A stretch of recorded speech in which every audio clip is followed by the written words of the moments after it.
Olahraga pagi bareng si Eneng-eneng gelis dulu, Fems. Ayo si Eneng. Yang lain pada kerja, kamu malah main jungkat-jungkit di sini.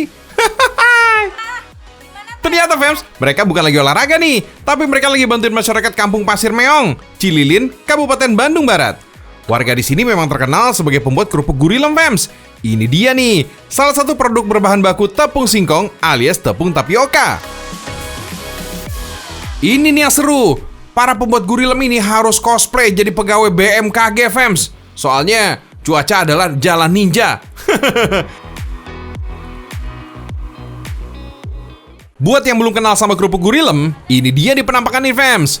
Gurilem adalah kerupuk yang bentuknya panjang-panjang. Kerupuk ini bisa dinikmati oleh semua umur. Soalnya gurilem merupakan kependekan dari gurih dan pelem, alias gurih dan lembut. So, nggak perlu effort nih buat ngunyah sama gigitnya. Gak kalah dengan kerupuk putih yang udah duluan tenar nih, Fems. Kerupuk gurilem ini punya keunikan tersendiri sebagai camilan dari berbagai kalangan. Proses bikinnya bukan hanya sehari jadi ya. Kalau dihitung dari bahan mentah sampai yang siap proses sih, pembuatan gurilem ini bisa memakan waktu sampai 3 hari. Selain tepung tapioka, kerupuk gurilem ini juga punya kesamaan lainnya dengan kerupuk putih, yang biasanya jadi sahabat meja makan kamu nih, Fems. Sebagai penambah rasa, cukup ditambahkan garam aja. Adonan yang udah terbentuk dan didiamkan semalaman. Jadi nggak langsung dimasak kerupuknya ya, Fems. Baru deh, besokannya diproses untuk jadi seonggok gurilem. Adonan yang udah diproses sehari sebelumnya ditambahkan lagi dengan tepung tapioka biar teksturnya mengeras. Fems, singkong sebagai bahan dasar tapioka memiliki sifat merekatkan seperti pada bahan untuk pembuatan lem. Makanya, olahan-olahan singkong diyakini dapat mendebalkan lapisan dinding lambung yang rusak. Jadi, buat yang lambungnya suka sakit mah atau nyeri-nyeri asam lambung, banyak-banyak aja dimakan olahan singkong nih, Fems. Atau kalau cara paling tradisional sih, tepung tapioka ini dicampur dengan air yang nggak panas. Terus, kasih gula merah. Udah jadi tuh obat sakit mah dan gangguan lambung. Oh iya, Fems, salah satu keunikan di proses pembuatan gurilem, salah satunya adalah alat pencetaknya ini yang masih super duper tradisional, Fems. Termasuk alat bantu pengepresan yang masih pakai kayu jungkit. Untuk menggerakkan alat tradisional ini, harus ada satu orang nih yang duduk di satu sisi.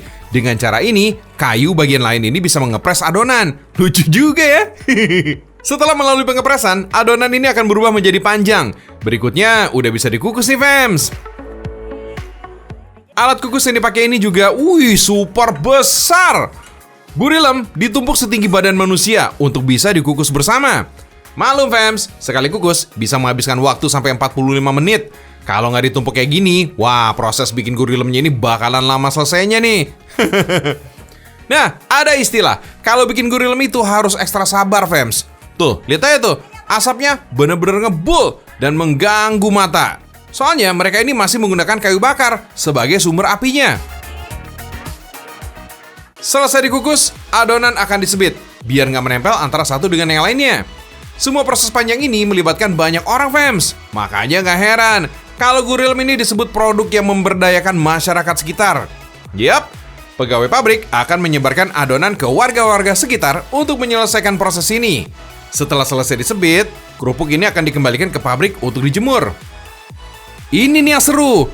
Para pembuat gurilem ini harus cosplay jadi pegawai BMKG, Fems. Soalnya cuaca adalah jalan ninja. Gimana enggak? Mereka hanya memproduksi gurilem saat matahari lagi terik-teriknya. Bahkan musim hujan, mataharinya ngumpet dikit aja nih. Wah, mereka berhenti untuk memproduksi gurilem. Soalnya kalau kurang matahari, kerupuk ini jadi susah kering dan bikin berjamur, Fems. Bahkan nggak bisa maksimal tuh saat disangrai. Kalau panasnya kayak gini, seenggaknya butuh waktu 2 hari aja nih sampai gurilem bisa disangrai.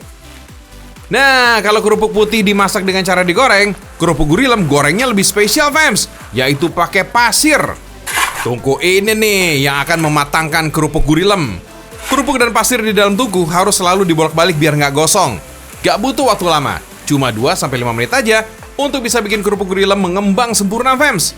Oh iya, di bagian bawahnya disiapkan ayakan untuk memisahkan gurilem dari pasir sangrai. Wah, langsung kelihatan menggunung banget ya. Kalau lagi ramai, pabrik ini bisa memproduksi 5.000 potong per harinya. Selanjutnya, kerupuk ini dikirim ke toko oleh-oleh untuk diberikan bumbu dan dibungkus dalam ukuran kecil.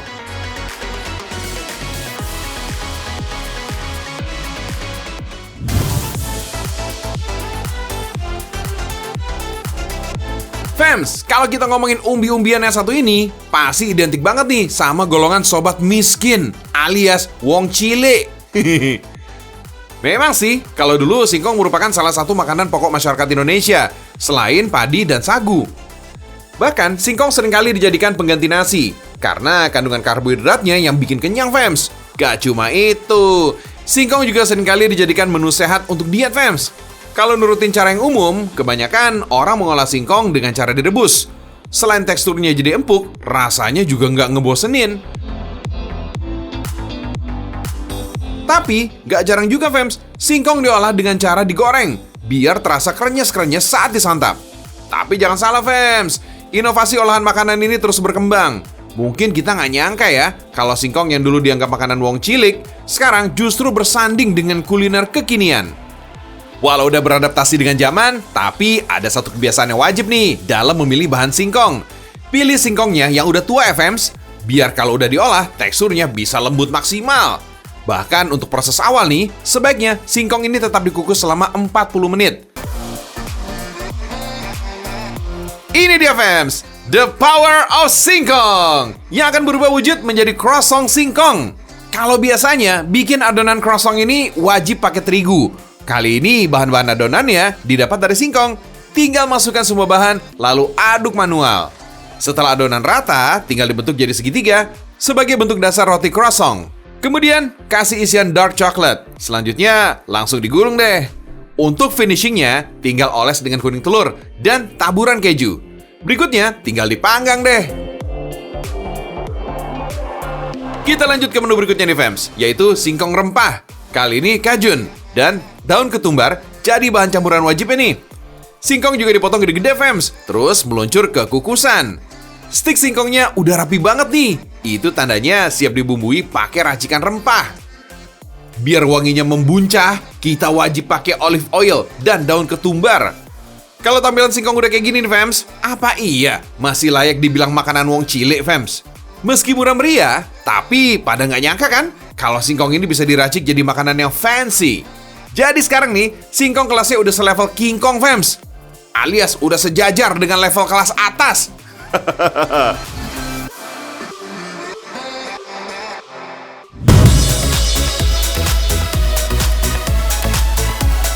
Ini dia, jajanan pasar yang cukup populer, namanya pastel. Uniknya lagi, kuliner yang dipengaruhi dari Amerika dan Eropa Selatan ini dibuat warna-warni, Fams. Bahkan, ada tambahan kulit singkong sebagai isiannya. Masih nggak yakin juga? Fams, singkong atau ketela pohon adalah tanaman pangan berupa perdu. Nama lainnya ubi kayu. Tanaman yang masuk ke dalam jenis umbi-umbian ini banyak tumbuh di Indonesia. Kandungan karbohidratnya cukup besar. Makanya, singkong sering dijadikan makanan alternatif pengganti nasi. Gak cuma daging singkongnya aja, Fams. Kulitnya juga bisa disulap. Jadi olahan yang gak kalah nikmat. Tapi, cukup pakai kulit singkong yang berwarna putih saja ya. Oh iya, masyarakat Sunda biasa menyebut kulit singkong dengan istilah kadedemes. Artinya, sayang barang, Fams. Fams, kulit singkong mengandung zat cyanida. Bisa berbahaya nih jika dikonsumsi berlebihan. Supaya aman dikonsumsi, kulit singkong ini harus direbus dan direndam dengan air dingin selama 3 hari. Dijamin deh, kandungan cyanida bakal larut dalam air. Tuh, warna kulit singkong ini berubah jadi gelap, Fams. Namanya juga pastel, jadi harus ada tambahan kentang dan wortel ya. Pastel dipercaya berasal dari Mediterania, Timur Tengah, sampai India. Kue ini mulai diperkenalkan di Eropa Selatan saat penyerbuan bangsa Moor ke Eropa pada masa Perang Salib. Gak lama, kue ini mengalami modifikasi sampai menjadi kue khas Eropa Selatan. Namanya empanada. Kata empanada berasal dari kata kerja empanar, yang berarti bungkus atau mantel dalam roti. Nah, kolonialisme Portugis dan Spanyol pada zaman penjajahan lah yang membawa kue pastel ini hingga ke Indonesia. Lanjut, bikin kulit pastelnya, Fams. Setelah kalis, adonan harus digiling sampai tipis. Ini nih ciri khas pastel. Setelah dikasih isian, bagian tepinya harus dilipat seperti kepangan rambut.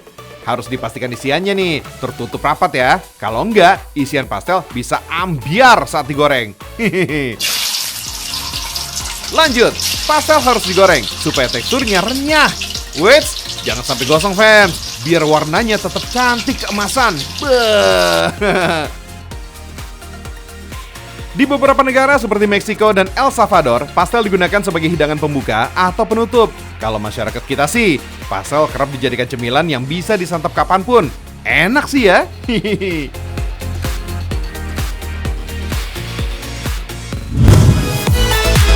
Satu lagi nih fams, eksistensi singkong yang udah diolah jadi peyem alias tape.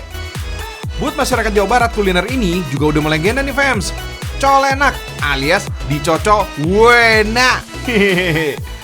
Kudapan berbahan dasar peyem atau tape singkong ini khas banget nih dari bumi Parahyangan, Jawa Barat.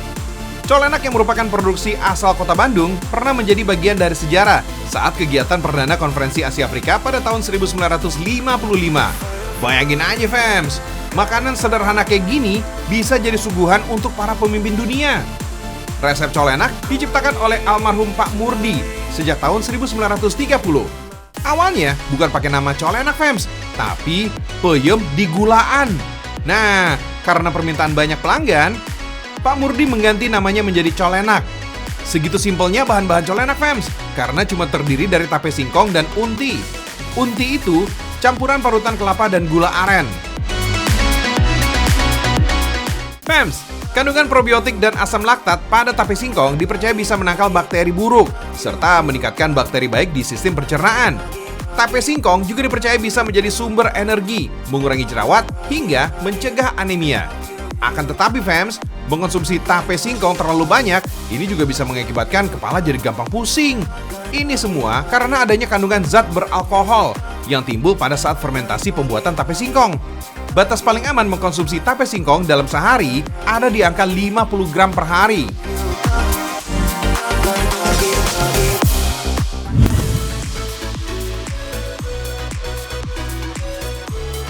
Sekarang kita jalan-jalan nih ke kota Jember, Jawa Timur. Di sini ada olahan dari singkong yang khas, namanya prol tape. Teksturnya lembut dengan cita rasa tape yang khas yang kuat banget. Sebelum diolah, tape ini harus dipisahkan dari serat yang menempel. Oh iya, tape yang dipakai ini biasanya berasal dari jenis singkong mentega yang warnanya lebih kuning. Tambahan bahan lainnya ada telur, tepung, santan, dan juga mentega. Semua bahan diaduk dengan mixer besar ya fams. Setelah adonan tercampur rata, ditambahkan daging tape yang dibersihkan tadi. Mixer ini fams bisa mengaduk sekitar 25 kg adonan tape. Pembuatan prol tape di sini termasuk yang legendaris fams. Soalnya sudah beroperasi sejak tahun 1982. Proses selanjutnya adalah menambahkan tepung dan santan.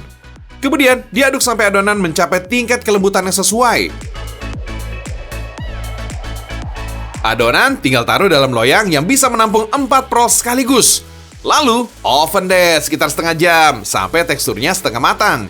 Biar makin cantik, prol tape ini ditambahkan topping berbagai varian rasa, mulai dari kismis, keju parut, atau coklat meses. Wah, mantep nih. Tapi kalau mau yang original juga ada fams. Fams, prol tape kemudian dipanggang kembali sampai warnanya agak kecoklatan. Nah, prol tape dari Jember ini siap untuk dijual. Kue ini disebut prol karena rasa dan teksturnya yang bisa pecah di mulut saat disantap. Waduh, dalam bahasa Jawa disebut dengan nama ngeprol. Sejak saat itu fams, kue tape ini disebut dengan roll tape.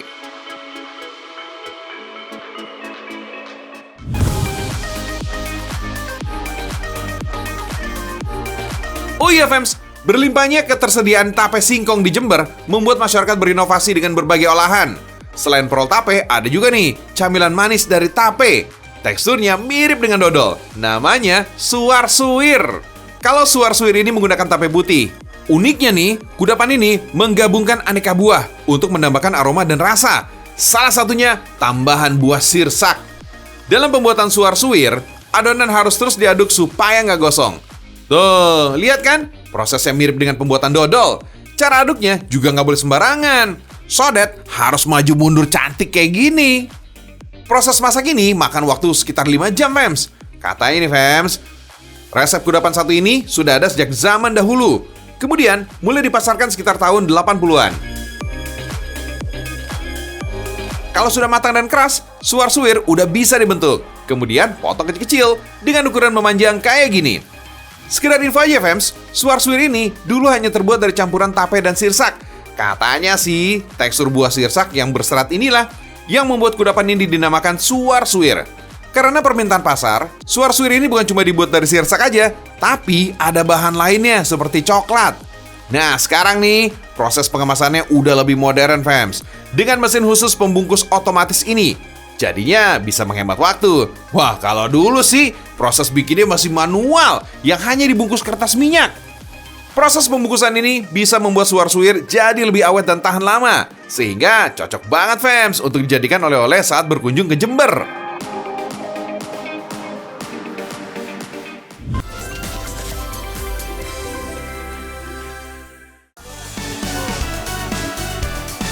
Wah, ada panen ikan nih, fams. Tuh, ikannya banyak banget ya. By the way, ada yang tahu nggak nih kita lagi ada di mana? Jadi lokasi kita sekarang berada di Waduk Cirata, Kabupaten Cianjur, Jawa Barat. Loh, ini kok ikannya malah pada dibuang ya? Wah, nggak salah nih. Tuh. Sekarang malah disiram-siram ikannya. Mungkin lagi dimandiin kali ya? Oh, karena mau berangkat kerja pagi. Ternyata ikan yang dibuang ini bukan ikan bawal, fams, melainkan ikan nila, ikan mas, dan ikan golsom. Ikan yang dibudidaya di keramba jaring apung ini sebenarnya adalah ikan bawal. Tuh, banyak banget kan ikan bawalnya? Nah, kalau siram-menyiram tadi, tujuannya untuk menyisihkan ikan-ikan yang masih kecil dan belum layak panen. Hanya bawal berukuran lebih dari 10 cm yang akan dipanen. Begitu, fams.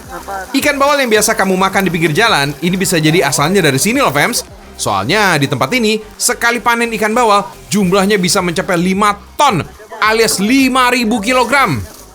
Oh iya, fams, kalau dilihat-lihat, ikan bawal ini mirip sekali dengan ikan piranha. Tubuhnya bulat dan pipi, serta perut bawahnya sama-sama merah. Keduanya juga sama-sama karnivora yang memangsa ikan-ikan kecil.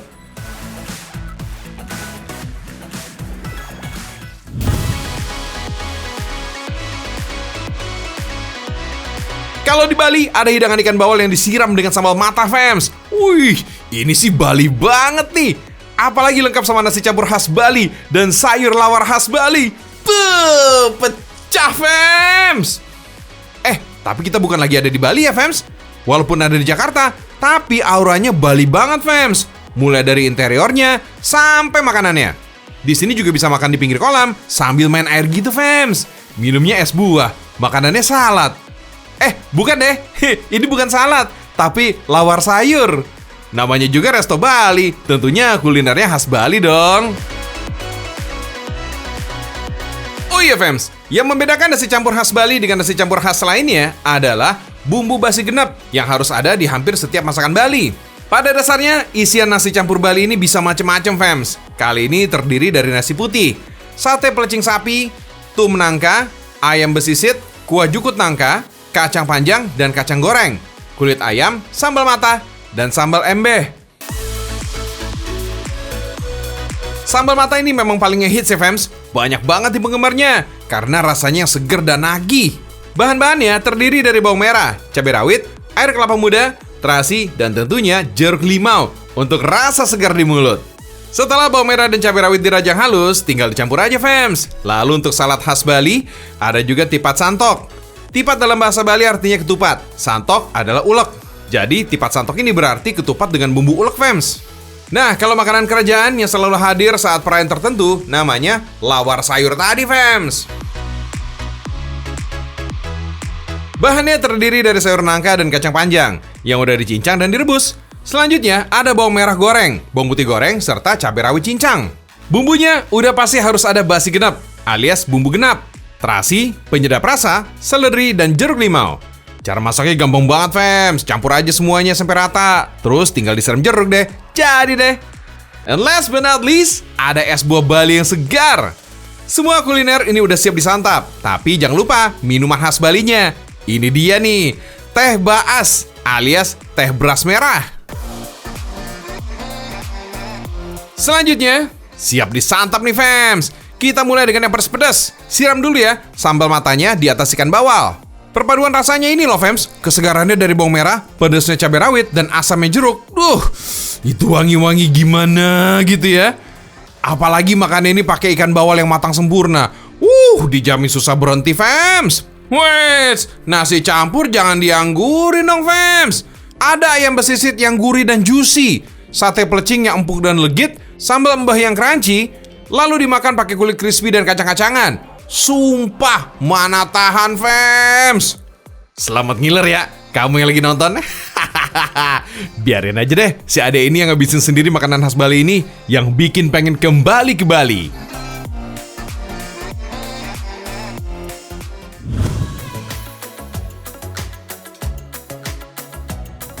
Ngomongin soal danau nih fams, di zaman yang udah ngehit seperti sekarang ini, danau bukan hanya menstabilkan aliran air aja.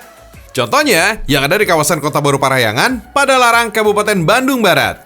Banyak spot yang bisa dimanfaatkan jadi tempat healing tipis-tipis. Tiket masuk wisata baru ini dibanderol dengan harga tiket Rp20.000 buat seharian. Jadi kalau mau datang jam 9 pagi, terus baru balik jam setengah 9 malam, boleh banget fams. First thing first, alat buat keselamatan fams. Pelampung. Amit-amit nih ya, kalau sesuatu terjadi, meskipun nggak bisa berenang pun, ini tetap aman terkendali fams.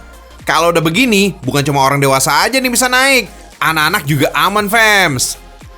Di tengah danau terlihat lalu lalang perahu megah dengan ornamen ala Jepang yang ditumpangi sejumlah pengunjung. Syahdu bener ya, mereka bisa menikmati indahnya pemandangan dan jernihnya hamparan air danau ini. Yap, di balik segala keindahannya, siapa sangka kalau objek wisata ini awalnya cuma lahan galian pasir aja nih fams. Nah, setelah berhenti beroperasi, akhirnya muncul mata air hingga airnya memenuhi seluruh lahan. Oh ya, meskipun menyulap bekas galian pasir jadi danau, pihak pengelola memastikan nggak sampai merusak lingkungan ya. Justru, kondisi lahan bekas galian ini diperbaiki agar menjadi tempat yang bermanfaat bagi masyarakat. Pekerjaannya ya dari masyarakat sekitar fams. Kalau pengen keliling dan kaki lagi mager-magernya, nggak ada salahnya kok untuk cobain skuter listrik ini fams. Hitung-hitung uji coba nih sebelum kendaraan serba listrik diberlakukan di Indonesia fams. Oh iya, wisata ini juga ramah anak loh fams. Melihat domba-domba ini, kamu pasti langsung keinget kan sama tokoh domba Shaun dalam serial Shaun the Sheep. Serunya, mereka ini nggak bau fams. Konon, domba ini harus mandi tiap hari. Biar pengunjung yang mau mendekat dan berinteraksi dengan domba nggak merasa terganggu. Geser beberapa meter, bisa kasih makan kelinci juga nih fams. Oh iya, banyak serial kartun yang menunjukkan bahwa kelinci sangat menyukai wortel. Padahal ya fams, kalau di alam liar, kelinci ini dia nggak makan sayuran akar. Mereka lebih suka mengunyah sayuran hijau seperti rumput dan kangkung. Di sini jangan khawatir bakal kelaparan, karena kalau udah foya-foya di tepi danau, di sini ada resto yang kece banget nih fams. Bukan cuma tampilannya aja nih yang menggoda selera, rasanya juga dijamin sedap banget. Dibanderol dengan harga rata-rata 50 ribuan. Bikin makanan yang kelihatan mewah ini bisa dinikmati semua kalangan fams. Yang pertama, ada salmon fams. Padahal salmon ini makanan kelas atas nih.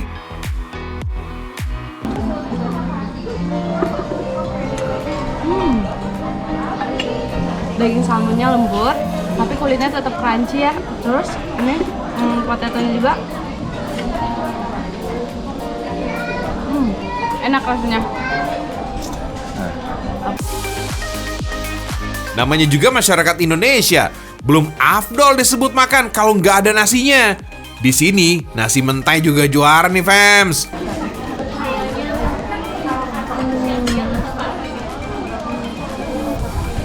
Habisin dulu guys. Nah, ini Pem, rasanya itu salmonnya itu lembut banget. Saus mentainya the best pokoknya. Kalau cuma mau cemil-cemil aja, ada snack platter. Ya bisa untuk sharing fams. Rasanya ini crunchy banget ya.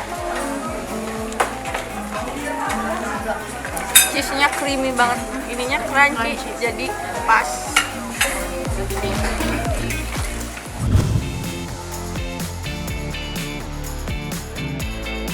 Masih ngomongin lagi soal kumpulan air. Kalau kumpulan airnya menggenang, bisa-bisa jadi seluas danau kan?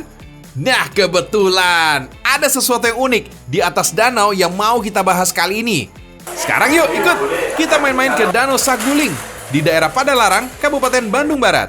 Kali ini kita mau curi ilmu, sekaligus gerebek kandang apung yang dihuni oleh ribuan burung perkutut, fams.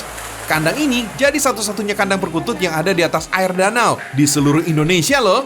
Bangunannya bukan permanen ya, fams. Konsepnya emang kayak rumah apung yang dibangun menggunakan styrofoam, drum, dan perahu. Jadi kalau airnya naik pun gak akan bikin tenggelam. Tapi yang ditakuti kalau lagi angin, fams. Serem, bakal hanyut. Tapi tenang, di bagian bawah gak lupa dikasih jangkar kok. Kalau luas kandang itu kurang lebih antara 18 meter kali 50 meter. Nah, kalau untuk jumlah burung kurang lebih hampir 2.500. Kalau pasangan hampir 450 kandang full semua. Gokil ya, kalau dihitung jumlahnya lebih dari 3.500 ekor burung. Gak heran kalau budidaya ini berlabel sebagai jumlah kandang terbanyak di Indonesia.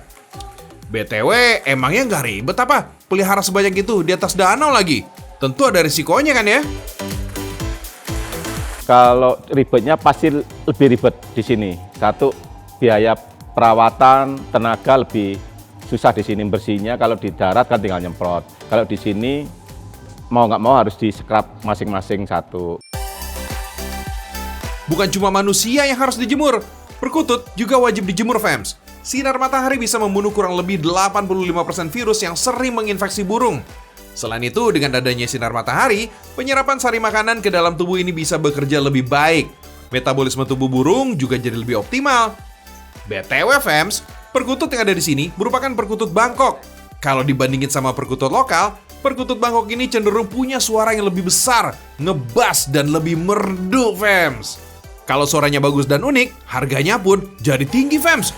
Bahkan bisa sampai miliaran rupiah loh, fams. Curiga kayaknya nenek moyangnya jebolan ajang berbakat nih ya. Nih contohnya, burung ini pernah ditawar 1,3 miliar rupiah, fams. Bukan hanya doi aja nih yang mahal. Anakannya yang belum lahir udah banyak diburu dan dijual hingga puluhan juta rupiah dengan sistem PO alias pre-order. Hebat ya. Pernah kita tawar di hari ini menang, besok ditawar 125 juta. Besoknya mati.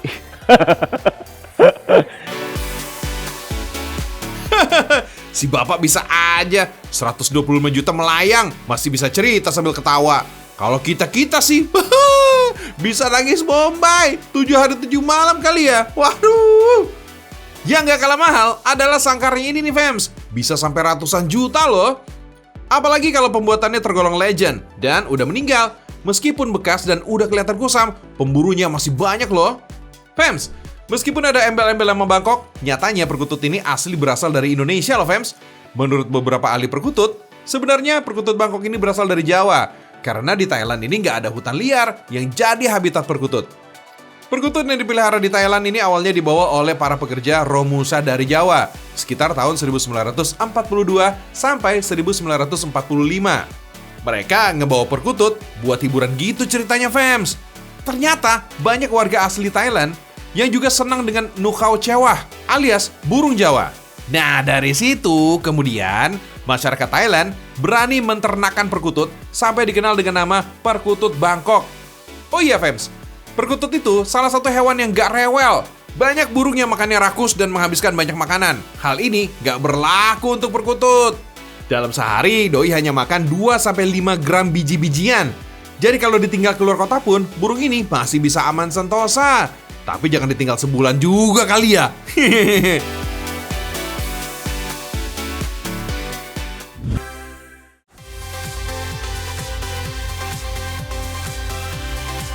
Saatnya saya, Joe Richie dan seluruh tim Beragam Indonesia pamit undur diri. Kita ketemu lagi besok di jam yang sama ya, fams.